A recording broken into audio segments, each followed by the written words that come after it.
السلام علیکم ورحمۃ اللہ وبرکاتہ۔ الحمدللہ رب العالمین، والصلاة والسلام علی رسولہ الامین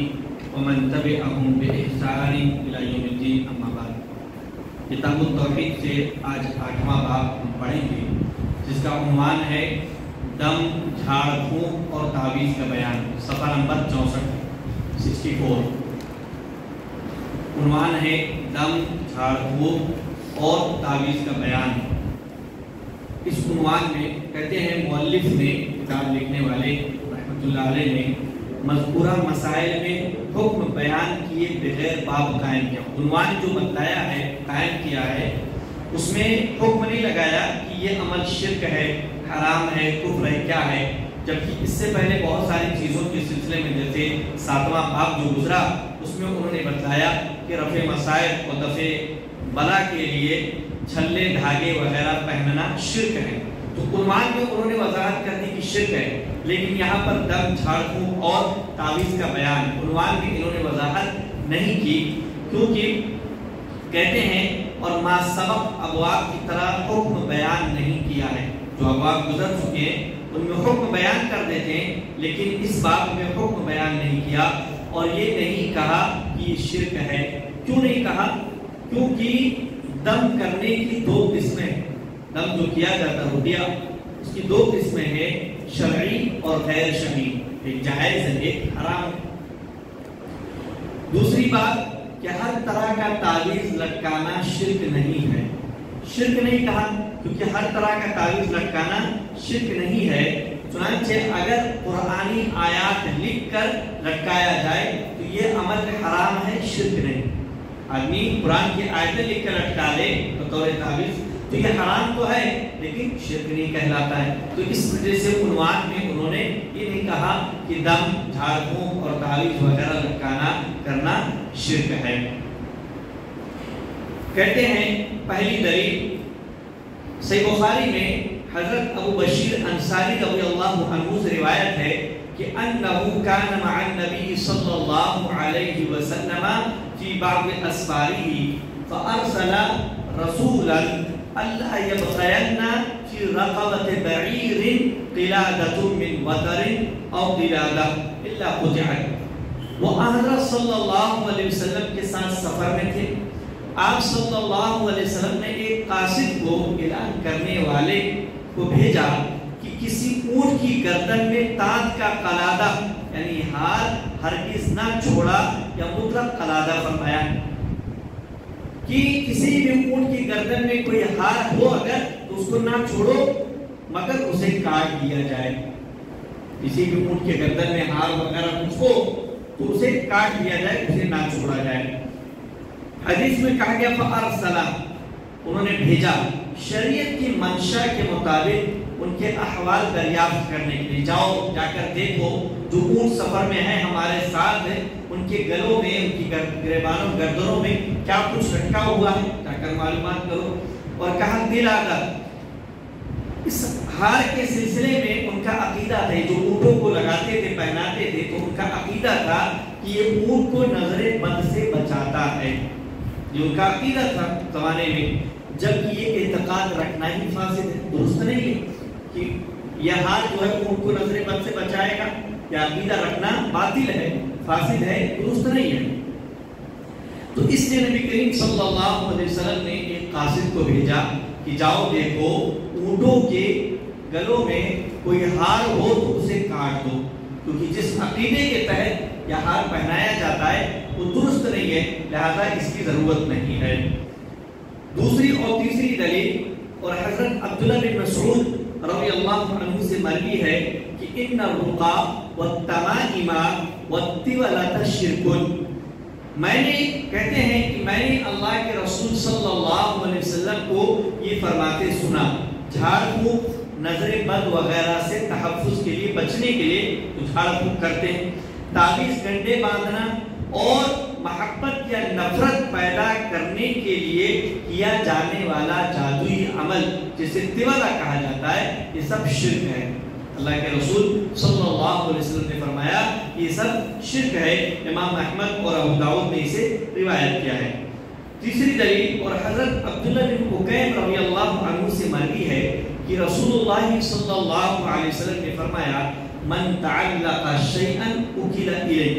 جس نے کوئی چیز لٹکائی تو اسے اسی کے حوالے کر دیا جاتا ہے۔ کوئی چیز لٹکاتا ہے بیماری سے بچنے کے لیے، نظر بد سے بچنے کے لیے، کسی اور عقیدے کے تحت یا ایسے ہی، تو اسے اس کے حوالے کر دیا جاتا ہے، جاؤ تم اسی سے اپنا فائدہ حاصل کرو، اسی سے نفع لو، اسی کے ذریعے نقصان سے بچو۔ اسے امام احمد اور ترمذی نے روایت کیا ہے۔ حدیث میں کہا گیا ان الرقیٰ، یعنی اس جھاڑ پھونک اور رقیہ کو شرک کہا گیا ہے جو شرکیہ جھاڑ پھونک ان کے نزدیک معروف تھی۔ ان الرقیٰ الف لام کے ساتھ، کہ وہ خاص رقیہ جو تمہارے درمیان جھاڑ پھونک جو تمہارے درمیان کیا جاتا ہے جس میں شرکیہ چیزیں پائی جاتی ہیں، تو وہ جھاڑ پھونک شرک ہے، نہ کہ وہ جھاڑ پھونک جو شریعت سے ثابت ہے۔ شریعت سے بھی رقیہ ثابت ہے اللہ کے ناموں کے ذریعے، قرآنی آیات کے ذریعے، دعاؤں کے ذریعے، تو وہ ممنوع نہیں ہے، وہ شرک نہیں ہے۔ تمہارے درمیان جو جھاڑ پھونک جاری ساری ہے، چل رہا ہے، وہ ممنوع ہے، وہ شرک ہے۔ دوسری حدیث میں کہا کہ من تعلق شیئا اکل الیہ، کہ جس نے کوئی چیز لٹکائی تو اسے اسی کے حوالے کر دیا جاتا ہے۔ آپ صلی اللہ علیہ وسلم نے یہ نہیں فرمایا من علق، کہ جس نے لٹکائی، بلکہ فرمایا من تعلق، یعنی جس نے اس کو لٹکایا، کیونکہ اس نے اس کو لٹکایا اور اس سے قلبی لگاؤ رکھا۔ تعلق سے، قلبی تعلق اس سے، دل کا تعلق اس سے پیدا ہوا۔ آدمی لٹکاتا ہے کہ یہ نظر بد سے بچائے گا مجھے، یہ فلاں بیماری سے مجھے شفا دے گا، تو آدمی کا دل اس سے لٹک جاتا ہے۔ آدمی سوچتا رہتا ہے کہ ہاں یہ میں پہن رکھا ہوں تو مجھے نظر بد نہیں لگے گی، میں نے یہ پہن رکھا ہے تو مجھے فلاں بیماری نہیں لگے گی، مجھے نقصان نہیں ہوگا، میں نفع میں رہوں گا ہمیشہ، دل اس سے لگا ہوا رہتا ہے۔ اب جو اللہ سے لو لگائے گا اللہ اس کو کافی ہوگا، اور جو غیر اللہ سے، اللہ کو چھوڑ کر کسی اور سے لو لگاتا ہے تو اس کو اسی کے حوالے کر دیا جاتا ہے۔ جاؤ اس سے نفع چاہے، اس سے بچنا چاہتے ہو، لہذا تم اسی سے اپنی ضروریات پوری کرو۔ کہتے ہیں انسان کے لیے کسی بھی صورت میں مناسب نہیں ہے کہ وہ سبب پر اعتماد کر لے، یعنی اللہ نے جس کو سبب بنایا ہے، ہم بیمار ہوئے دوا کھائیں، دوا کے ذریعے اللہ شفا دیتا ہے، تو دوا کو اللہ نے سبب بنایا، لیکن انسان دوا ہی پر اعتماد کر لے، دوا جو سبب ہے اس پر ہی اعتماد کر لے کہ میں یہ کھاؤں گا تبھی شفا ملنے والی ہے، تو کہتے ہیں کہ یہ درست نہیں ہے، بلکہ اپنی امید صرف اللہ سے رکھے، شفا کی امید اللہ سے رکھے، اور جو درست طریقہ ہو، جائز طریقہ ہو، اس کو اختیار کرے۔ تو اب جس نے مسبب یعنی اللہ کو چھوڑ کر صرف اس شے سے، اس چیز سے اپنے دل کو جوڑ لیا، وہ ایک طرح کی شرک میں پڑ گیا۔ اللہ کو چھوڑ کر وہ جو چیز ہے، جو سبب ہے، جو حقیقت میں سبب ہے، اللہ نے سبب بنایا ہے، اس سے اپنے دل کو جوڑ لیا، تو گویا اس نے اللہ کے ساتھ شرک کیا، اس کو اللہ کے مقابلے میں نہ کھڑا کیا اس چیز کو۔ ہاں اگر یہ اعتقاد ہو، عقیدہ ہو کہ وہ جو کر رہا ہے وہ صرف ایک سبب ہے، ٹھیک ہے دوا میں کھا رہا ہوں، اس کے ذریعے شفا ملتی ہے، لیکن دینے والا اللہ ہے، یہ عقیدہ رکھے اور شریعت کے مخالف امور میں سے نہیں ہے، یعنی وہ سبب جو ہو حقیقت میں سبب ہو، یہ نہیں کہ اللہ نے اسے سبب نہیں بنایا ہم زبردستی سبب مان کے چل رہے ہیں، بلکہ مسبب اللہ تعالیٰ ہی ہے، سبب بنانے والا اللہ تعالیٰ ہے کہ کون سی چیز آپ کے فائدے کے لیے ہے، کون سی چیز آپ کے فائدے کے لیے نہیں ہے، تو یہ توکل کے منافی نہیں ہے، توکل کے خلاف نہیں ہے کہ آپ سبب کو استعمال کر سکتے ہیں، یہ جائز ہے۔ کہتے ہیں شرعی جھاڑ پھونک کی شروط، رقیہ شرعیہ جسے کہا جاتا ہے، اس کی کچھ شرطیں، یہ شرطیں پائی جائیں گی تب تو جائز ہوگا، اگر یہ شرطیں نہ پائی جائیں، جیسے ہم کہیں جاتے ہیں کسی سے کہتے ہیں جھاڑ پھونک کرنے کے لیے، رقیہ کرنے کے لیے، تو ہم غور کر لیں کہ شرطیں اس رقیے میں پائی جا رہی کہ نہیں، اس دم میں پائی جا رہی کہ نہیں پائی جا رہی ہے۔ پہلی شرط یہ کتاب و سنت سے، رقیہ جو پڑھا جا رہا ہو، جو دعا جو چیزیں پڑھی جا رہی ہو، یہ کتاب و سنت سے ہو، یا اللہ تعالیٰ کے اسماء و صفات کے ذریعہ ہو، اللہ کے ناموں کے ذریعے، اللہ کی صفات کے ذریعے، یا رحمان یا غفار یا رزاق، اس طریقے سے۔ دوسری شرط یہ ایسا کلام ہو، جو کچھ پڑھا جا رہا ہو، ایسی چیزیں ہو جو مفہوم ہو، یعنی جو سمجھا جا سکتا ہو، جو واضح ہو، سمجھا جا سکتا ہو، معلوم ہو، یعنی علم میں ہو کہ یہ چیز ایسی ہے، سنا جا سکتا ہو، آدمی سن رہا ہو، پڑھ رہے ہو، سن رہے ہو، ایسے نہیں کچھ سمجھ میں نہ آ رہا، ایسی چیز نہیں ہونی چاہیے۔ کیا پڑھ رہے ہیں، کچھ سنائی نہیں دے رہا ہوں، من میں پڑھ رہے ہیں کہ ہاں آپ جو بیٹھے میں پڑھ رہا ہوں، کیا ایسا نہیں ہونا چاہیے، عربی زبان میں،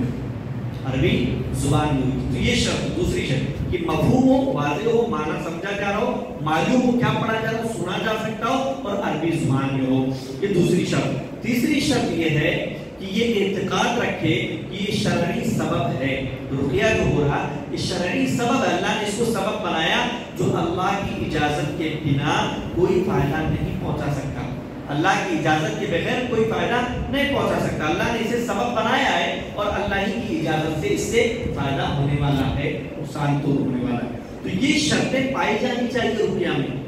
یہ شرطیں پائی جانی چاہیے، اور صورت دیگر وہ درست نہیں ہوگا۔ کہتے ہیں ان شروط میں سے، شرطوں میں سے اگر کوئی بھی شرط فوت ہو جائے، نہ پایا جائے تو اسے شرعی جھاڑ پھونک نہیں کہا جائے گا۔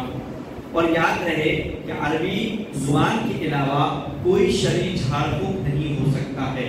عربی زبان چھوڑ کر کوئی اور نہیں۔ ہاں اگر دعا کر رہا ہو تو جائز ہے، اللہ تمہیں شفا دے دے، دعا ہے، جائز اپنی زبان میں کرے، کہ عربی زبان کو چھوڑ کر اپنی زبان میں بھی دعا کرے، بشرط کہ اللہ تعالیٰ کے اسماء الحسنی کو تبدیل نہ کرے، اللہ کے جو نام ہے ان کو تبدیل نہ کرے، یا رحمان شفا، رحمان تجھے شفا دے دے، اللہ تجھے شفا دے دے، رحیم تجھے شفا دے دے، تو اللہ کے جو نام ہو ان ناموں کو ویسے ہی کر پڑھنا ہے، ویسے ہی بولنا ہے، کیونکہ یہ توقیفی ہیں، جیسے آئے ہیں ویسے ہی ان کو تسلیم کرنا ہے، اور ویسے ہی نام ہر زبان میں اسی طرح ادا کیا جاتا ہے جیسا وہ ہے۔ ہمارے جو نام ہے کسی بھی زبان میں جائے، ہمارے نام وہی عبداللہ عبد الرحمن ہی رہیں گے، بدل تو نہیں جائیں گے، ٹرانسلیٹ تو نہیں ہو جائے گا کہ عبداللہ کا معنی کچھ اور ہے اس زبان کو وہ معنی کیا جائے، تو جو اللہ کے نام ہے تو نام تو وہی رہیں گے، ان کا ترجمہ تو نہیں کیا جائے گا، تو اس بات کا بھی خیال رکھنے کی ضرورت ہے۔ حدیث میں کہا گیا تمائم، تمائم کا لفظ ان الرقیہ والتمائم، رقیہ کے تعلق سے گفتگو ہوئی، تمائم کے تعلق سے کہتے ہیں یہ لفظ تمیمہ کی جمع ہے،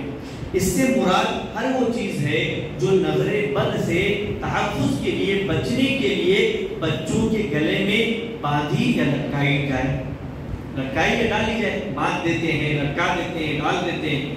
قرآنی تعویذات کو بعض اہل علم نے جائز قرار دیا ہے، بعض اہل علم نے جائز اور بعض نے ناجائز قرار دیا۔ کچھ کہتے ہیں اگر تعویذ قرآن کریم کی آیتوں کو لکھ کر لٹکایا جا رہا ہے تو بعض کہتے ہیں جائز اور بعض کہتے ہیں ناجائز ہے۔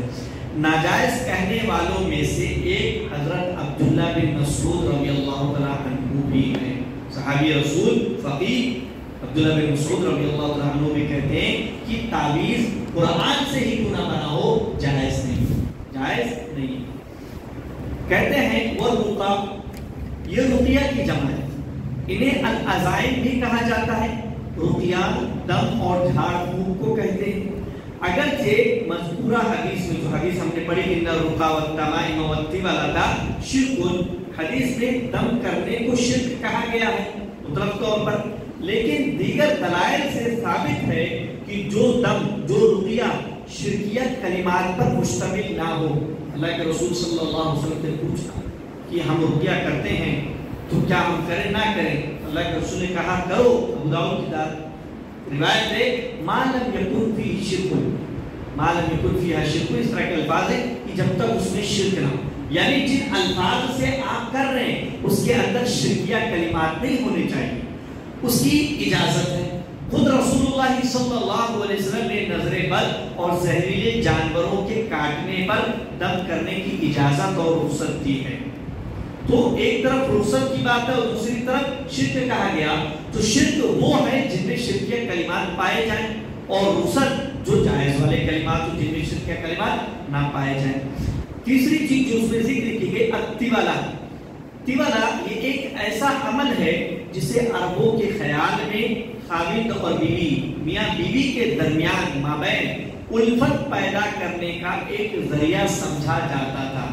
میاں بیوی کے درمیان محبت ڈالنے کے لیے ایک عمل تھا، ایک سبب سمجھا جاتا تھا، اس کے ذریعے دونوں کے درمیان محبت پیدا ہو جاتی ہے، یہ عربوں کا خیال تھا۔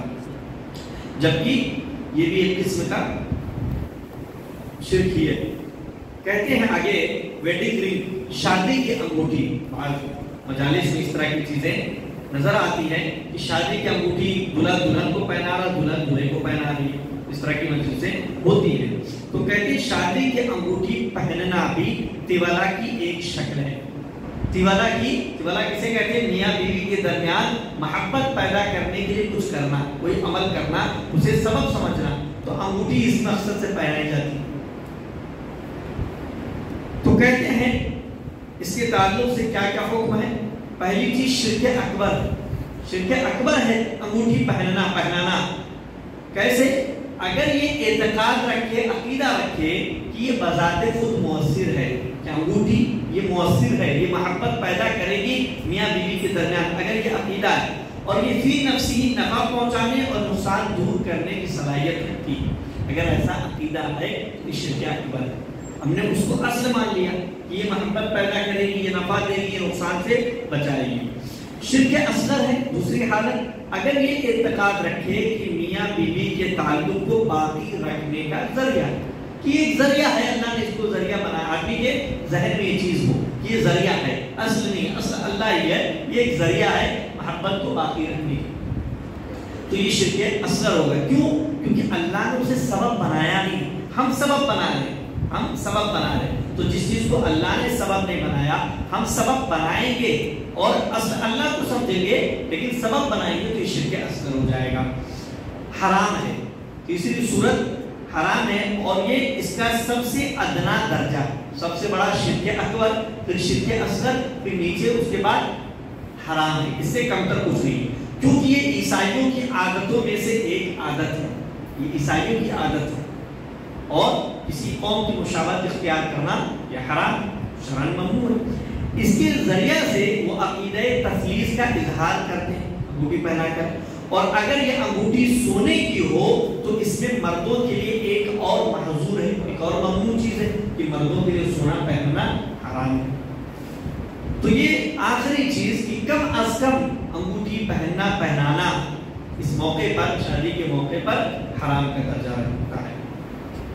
چوتھی دلیل، امام احمد نے حضرت رویفع رضی اللہ عنہ سے روایت کیا ہے کہ مجھ سے رسول اللہ صلی اللہ علیہ وسلم نے فرمایا، یا رویفع لعل الحیات ستطول بک فاخبر الناس ان من عقد لحیته او تقلد وترا او استنجى برجیع دابۃ او عظم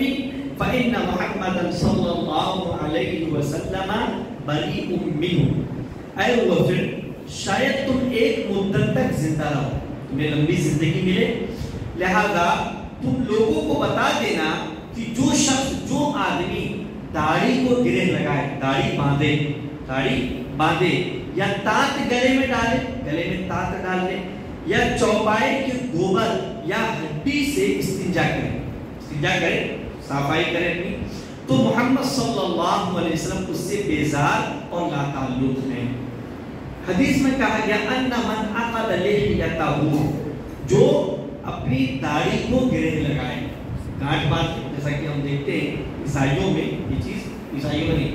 پنجابیوں میں یہ چیز، سکھوں میں یہ چیز پائی جاتی ہے، جو داڑھی کو گرہ لگا لیتے ہیں. تو یا تو تکبر کی وجہ سے یا پھر نظر بد سے بچنے کی خاطر، ایسا عقیدہ کہ ایسا کرنے سے نظر بد سے بچ جائیں گے، یا تکبر کی وجہ سے آدمی کرتا ہوں، یا کافروں کے ایک حلقہ کی دیکھا دیکھی، کافروں کو دیکھا کہ کافر ایسا کرتے ہیں تو ہم بھی ایسا کر لیں. تو کوئی بھی وجہ ہو سکتی ہے، لیکن خلاصہ یہی ہے کہ ایسا کرنا درست نہیں ہے. حدیث میں کہا کہ تقلد وترن، کہ تانت گلے میں ڈالے. وتر بکری کے پٹھے سے بنائی گئی ایک طرح کی تانت ہے جو نظر بد سے بچنے کے لیے استعمال کی جاتی ہے. زمانے جاہلیت میں لوگ کرتے تھے، اس طرح کی چیزیں پہناتے تھے جانوروں کو، مقصد تھا کہ اس سے لوگ ہم نظر بد سے بچ جائیں گے. کہا کہ اب استنجا برجیع دابۃ، کہ جانور چوپائے کے گوبر سے استنجا کریں، پاکی حاصل کریں، پیشاب یا پاخانے کے بعد اس مقام کو جانوروں کی لید سے صاف کرنا. کہا کہ او عظمی، یا ہڈیوں سے، یہ جنوں کی خوراک ہے، جو ہڈیاں ہم گوشت کھا کے ہڈیاں پھینک دیتے ہیں، یہ جنوں کی خوراک ہے، اللہ اس میں جنوں کی خوراک کا انتظام کرتا ہے۔ اور لید جو ہے جانوروں کی، یہ جنوں کی جانوروں کا چارہ ہے، اس لیے ان کے استعمال کرنے سے بھی، ان سے ہم پاکی حاصل کریں، پیشاب اور پاخانے کے بعد پاکی حاصل کرنے کے لیے ان کا استعمال کرنا ممنوع ہے۔ کہتے ہیں اب اس میں جو ہمارے کام کی بات تھی، داڑھی والی بات، اور ایک جو ہے وتر، گلے میں تاج لٹکانا۔ پانچویں اور چھٹی دلیل سعید بن جبیر رحمۃ اللہ علیہ سے مروی ہے کہ من قطع تمیمۃ من انسان کان کعدل رقبہ، جو شخص کسی کے گلے سے تعویذ کو کاٹ ڈالے تو اسے ایک غلام آزاد کرنے کے برابر ثواب ملے گا۔ کسی کے گلے سے آپ نے تعویذ کاٹی، اسے سمجھا کر، اسے بجھا کر، یا آپ کے ماتحت ہے، آپ اس سے زبردستی ختم کروا سکتے ہیں اس چیز کو، تو ایک غلام آزاد کرنے کے برابر ثواب ملے گا۔ اس کو وکیل نے روایت کیا ہے، اور انہوں نے ہی ابراہیم نخعی رحمۃ اللہ علیہ سے روایت کیا ہے کہ کانوا یکرہون التمائم کلھا من القرآن وغیر القرآن، لوگ یعنی اصحاب ابن مسعود رضی اللہ عنہ، عبداللہ ابن مسعود کے جو شاگرد ہیں، ان کے بارے میں کہہ رہے ہیں کہ وہ قرآنی اور غیر قرآنی، قرآن سے بنایا گیا ہو یا قرآن کے علاوہ کسی اور سے، ہر قسم کی تعویذات کو ناپسند کرتے تھے۔ یکرہون ناپسند کرتے تھے، اس زمانے میں یکرہون کراہت حرمت کے معنی، یہ حرام سمجھتے تھے، جیسا کہ آگے ذکر آئے گا۔ حدیث میں کہا کہ کانا کعدل رقبہ، ایک غلام آزاد کرنے کے برابر ثواب ملے گا تعویذ کاٹنے پر، کیونکہ اس نے اسے شیطان کی عبادت جو کہ شرک ہے اس سے آزاد کیا، غلام کو آزاد کیا، شیطان کی غلامی کر رہا تھا، شیطان کی عبادت میں تو شرک کر رہا تھا، تو اس سے آزاد کر دیا، اور یہ بندوں کو بندوں کی غلامی سے آزاد کرنے سے بڑھ کر ہے، اور بڑا کام ہوا ہے۔ تو اللہ رب العالمین جیسا بدلا ویسا اجر دے رہا ہے کہ آزاد کیا تو ایک غلام آزاد کرنے کا ثواب اسے عطا فرما رہا ہے۔ ہاں تعویذ کاٹنے کا عمل احسن طریقے سے انجام دے، اچھے طریقے سے، یعنی کہ زور زبردستی کرتے، کسی کے بھی گلے میں دیکھا جا کر کہیں چیزیں زبردستی کاٹ دیا، ایسا نہیں۔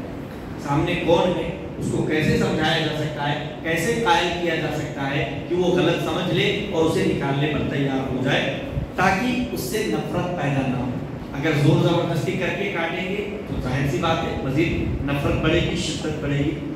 کہتے ہیں ہم قرآنی تعویذات کو حرام کیوں قرار دیتے ہیں؟ جیسا کہ ذکر ہوا، بعض علماء جائز کہتے ہیں، بعض ناجائز کہتے ہیں، ہم حرام کیوں کہتے ہیں؟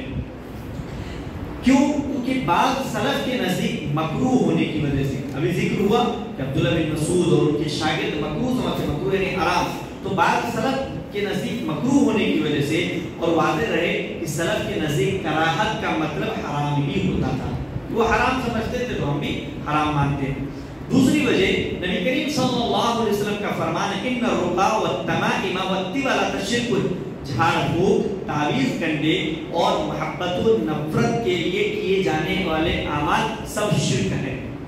مطلق طور پہ اللہ کے رسول صلی اللہ علیہ وسلم فرمایا کہ یہ سب شرک ہیں، تو اس عموم میں وہ بھی داخل، قرآنی تعویذ بھی داخل ہے۔ قرآنی تعویذ کے لیے الگ سے نہیں کہا کہ قرآنی تعویذ آپ پہن سکتے ہیں، کہ تعویذ تو سب شرک ہیں لیکن جو قرآن سے بنائے ہیں، ایسا استثناء الگ نہیں کیا اس کو، تو اس لیے عموم میں داخل ہے۔ تیسری بات، شر کا دروازہ، برائی کا دروازہ بند کرنے کی وجہ سے، اور وہ اس طرح کہ اس کو دیکھ کر کچھ لوگ یہ سمجھیں گے کہ ہر طرح کا تعویذ لٹکانا جائز ہے۔ اب قرآن سے بنا کر کسی نے لٹکایا، ہر کوئی تو نہیں جانتا قرآن سے لٹکایا ہے، اب اس سے آدمی سمجھے گا کہ تعویذ لٹکانا جائز ہے، ہر طرح کا لٹکانا جائز ہے۔ اب ایک عالم صاحب مثال کے طور پر پہن لیے قرآن سے بنا کہ بھائی یہ قرآن سے جائز ہے پہنتا ہوں، تو عام لوگ جو دیکھیں مولانا صاحب تو تعویذ پہن رہے ہیں یعنی پہنا جا سکتا ہے، مولانا صاحب پہن رہے ہیں یعنی پہنا جا سکتا ہے، تو پہننے لگیں گے، تو ہر طرح کا تعویذ لٹکانا جائز ہے، لوگ یہ سمجھیں گے، چاہے وہ غیر قرآن ہی سے کیوں نہ، غیر قرآن کے علاوہ سے تعویذ بنانا پہننا یہ تو ہر ایک کے نزدیک حرام ہے، ہر ایک نزدیک حرام ہے، شرک ہے، لیکن قرآن سے پہننا، قرآن سے بنا کر پہننا بعض کے نزدیک ناجائز اور بعض کے نزدیک جائز ہے۔ تو جو جائز کہتے ہیں اگر وہ مطلق طور پہ اجازت دے دیں تو کتنے خرافات نکلنے شروع ہو جائیں گے، یہ مسائل ہم کر رہے ہیں۔ کہہ رہے ہیں اس میں قرآن کی بے ادبی ہونے کی وجہ سے، تعویذ پہنتے ہیں تو قرآن کی بے ادبی ہے کہ وہ اسے پہنے ہوئے بیت الخلا میں جائے گا، قرآن پہن کر بیت الخلا میں چلا جائے یا اس میں گندگی لگ جائے، اس میں گندگی لگ جائے تو یہ قرآن مجید کی توہین کے مترادف ہے۔ مسائل اس بات میں، پہلا رقیہ اور تمیمہ کی تفسیر، رقیہ کسے کہتے ہیں، تمیمہ کسے کہتے ہیں، بات آئی، تیولہ کسے کہتے ہیں، اس کی تفسیر آئی، کہتے ہیں یہ تینوں رقیہ، تمیمہ اور تیولہ بلا استثناء شرک ہے۔ رقیہ کے بارے میں یہاں حدیث میں آیا کہ بلا استثناء شرک ہے، پھر دوسری دلیلوں سے یہ وضاحت کی گئی کہ رقیہ جائز ہے ان شرطوں کے ساتھ۔ چوتھا، نظر بد اور زہریلے جانوروں کے کاٹنے پر غیر شرکیہ دم ممنوع نہیں ہے، غیر شرکیہ دم ممنوع نہیں کیا جا سکتا ہے۔ ان دونوں کے علاوہ چیزیں بھی اس میں شامل ہیں، جیسے جادو، یعنی جیسے نظر بد اور زہریلے جانور کا ذکر ہوا بطور خاص، لیکن اور بھی چیزوں میں رقیہ فائدہ پہنچاتا ہے۔ پانچواں، قرآنی آیات کے تمیمہ یعنی تعویذ کے بارے میں اہل علم کے مابین اختلاف ہے کہ یہ شرک ہے یا نہیں، اور سب سے زیادہ احتیاط پر مبنی قول عبداللہ بن مسعود رضی اللہ عنہ کا ہے، کیونکہ اس میں اصل اور بنیادی بات یہ ہے کہ اس کی مشروعیت یعنی اس کا جائز ہونا ہی ثابت نہیں ہے۔ جائز تعویذ پہننا یہ جائز ہے کہ نہیں جائز، یہ ثابت ہی نہیں ہے، تو پھر قرآن سے یا غیر قرآن سے ہو یہ ایک بات کا مسئلہ ہو، لیکن اصلاً کی تعویذ پہننا جائز ہے یا نہیں جائز ہے یہ ثابت ہی نہیں ہے۔ چھٹا، نظر بد سے بچنے کی خاطر جانوروں کے گلے میں تاک باندھنا اسی قبیل سے یعنی شرک ہے۔ ساتواں، اس میں تاک باندھنے والوں کے لیے شدید وعید وارد ہوئی، سختی کے ساتھ منع کیا گیا ہے۔ آٹھواں، اس سے کسی کے گلے میں لٹکی ہوئی تعویذ کو کاٹ پھینکنے کا ثواب اور فضیلت معلوم ہوتی کہ اگر کوئی شخص ایسا کر لیتا ہے تو ایک غلام آزاد کرنے کا ثواب اسے ملے گا۔ نواں، ابراہیم نخعی رحمۃ اللہ علیہ کی بابت کی بات اہل علم کے مذکورہ بالا اختلاف کے منافی نہیں ہے۔ ابراہیم نخعی رحمۃ اللہ علیہ کیا کہتے ہیں کہ جو کانو یکرہون التمائم کہ عبداللہ بن مسعود کی شاگرد جو ہیں وہ کیا کہتے ہیں کہ ناپسند کرتے تھے، یعنی حرام سمجھتے تھے ہر طرح کی تعریف۔ تو ابراہیم نخعی رحمۃ اللہ علیہ کی بات جو ہے وہ اہل علم کے مذکورہ بالا اختلاف کے منافی نہیں ہے، خلاف نہیں، کہ بعض لوگ پسند کرتے ہیں، بعض لوگ جائز قرار دیتے ہیں، بعض لوگ ناجائز، کیونکہ ان کے کلام سے انہوں نے جو بات کی وہ کیا کہی کہ حضرت عبداللہ بن مسعود رضی اللہ عنہ کی شاگرد مراد ہیں، تمام لوگوں کا ذکر نہیں کیا کہ ہر کوئی حرام کہتا، بلکہ ان کے شاگردوں کا بیان کیا۔ ان کی مراد صحابہ کرام اور عمومی تابعین کرام نہیں ہے کہ تمام صحابہ تمام تابعین سے حرام سمجھتے ہیں، ایسا نہیں کہا انہوں نے، بلکہ صرف ایک خاص عبداللہ بن مسعود اور ان کے شاگردوں کے تعلق سے بیان کیا کہ وہ حرام سمجھتے ہیں۔ تو خلاصہ یہی ہے کہ تعویذ لٹکانا ہر صورت میں جائز نہیں، کسی بھی صورت میں جائز نہیں ہے، اور اس سے بچنا ہی اصل ہے۔ اللہ رب العالمین سے دعا ہو کہ ہم تمام لوگوں کو اس طرح کے مسائل میں قرآن و سنت کے مطابق راجع مسائل پر چلنے کی توفیق عطا فرمائے۔ آمین۔ تقبل یا رب العالمین۔